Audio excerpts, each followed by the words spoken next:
Hai, hello, and assalamualaikum warahmatullahi wabarakatuh. Saya selaku moderator dan rekan-rekan saya di video kali ini akan memaparkan hasil research kami tentang pemanfaatan sinar X pada bidang sains dan teknologi atau saintek sebagai upaya pemenuhan tugas kelompok bidang studi fisika.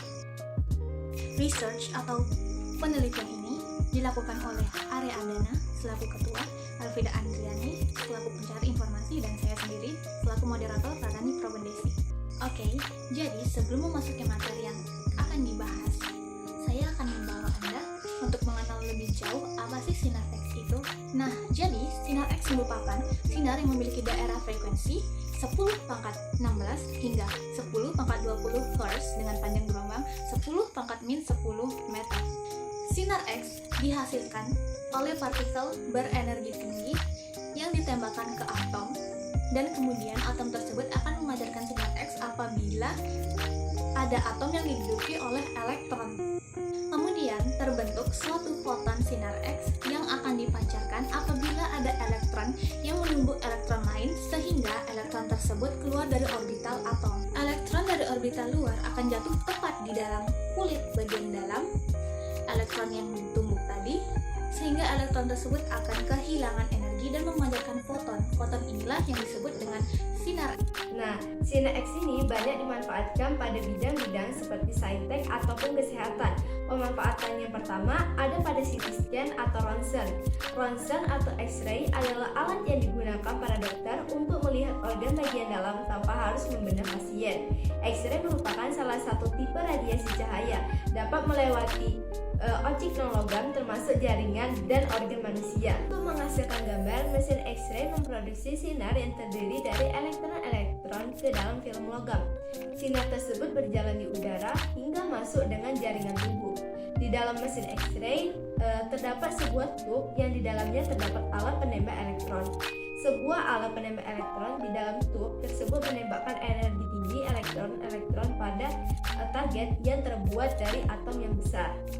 Selanjutnya pada bidang teknologi, sinar X dimanfaatkan di bandara sebagai X-ray inspection system atau sebagai pendeteksi barang.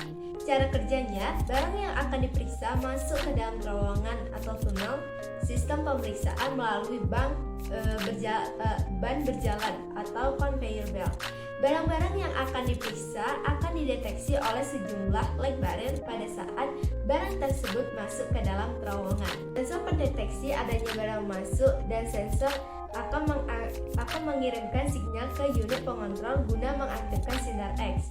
Sinar X akan menembus barang yang berada di ban berjalan conveyor belt sebagai bagian dari proses pemeriksaan barang yang akan diperiksa akan menyerap sinyal yang dipancarkan oleh pembangkit X-ray generator. Sinar yang dipancarkan mengenai detektor-detektor yang ada pada dua sisi terowongan. Sinar yang berbentuk kipas akan menembus objek yang berada di atas ban berjalan conveyor belt. Sepotong demi sepotong dan sinyal gambar yang diterima oleh detektor-detektor kemudian akan dikumpulkan bagian pembagian dan akan membentuk sebuah piksel pada layar monitor. Selanjutnya, sinar X juga dapat dimanfaatkan pada bidang keamanan. Di bidang keamanan, sinar X juga dimanfaatkan sebagai pendeteksi metal atau logam. Alatnya biasa sering disebut metal X-ray detector. Prinsip kerjanya juga sama dengan sinar X mendeteksi benda-benda keras yang berbahan logam yang kemudian akan diproses hingga secara piksel tidak dapat dipantau melalui monitor. Selain metal X-ray detektor, sinar X juga dapat dimanfaatkan sebagai kristal atau sebagai pendeteksi atau pemeriksaan struktur kristal. Peningkatan kualitas teknologi memang memudahkan kita untuk melakukan berbagai hal, contohnya pemanfaatan sinar X. Namun, di balik sejuta pemanfaatan dari sinar X, terdapat dampak yang ditimbulkan. Yang pertama, berada pada radiasi sinar X yang terlalu berlebihan dan pada jangka waktu yang lama dapat mengakibatkan kerusakan pada struktur sel yang lama-kelamaan akan berjangkit pada kerusakan saraf. menurunnya atau bahkan hilangnya konsentrasi, hingga merusak sistem kekebalan tubuh, bahkan dapat meningkatkan tekanan darah hingga gangguan tidur, dan perubahan aktivitas otak. Selanjutnya, potensi untuk memutasikan suatu sel yang kebal terhadap sinapse itu sendiri, sehingga sel-sel yang kebal tersebut justru mengkloning dirinya dan menghasilkan suatu koloni sel ganas yang dapat menyebabkan kanker.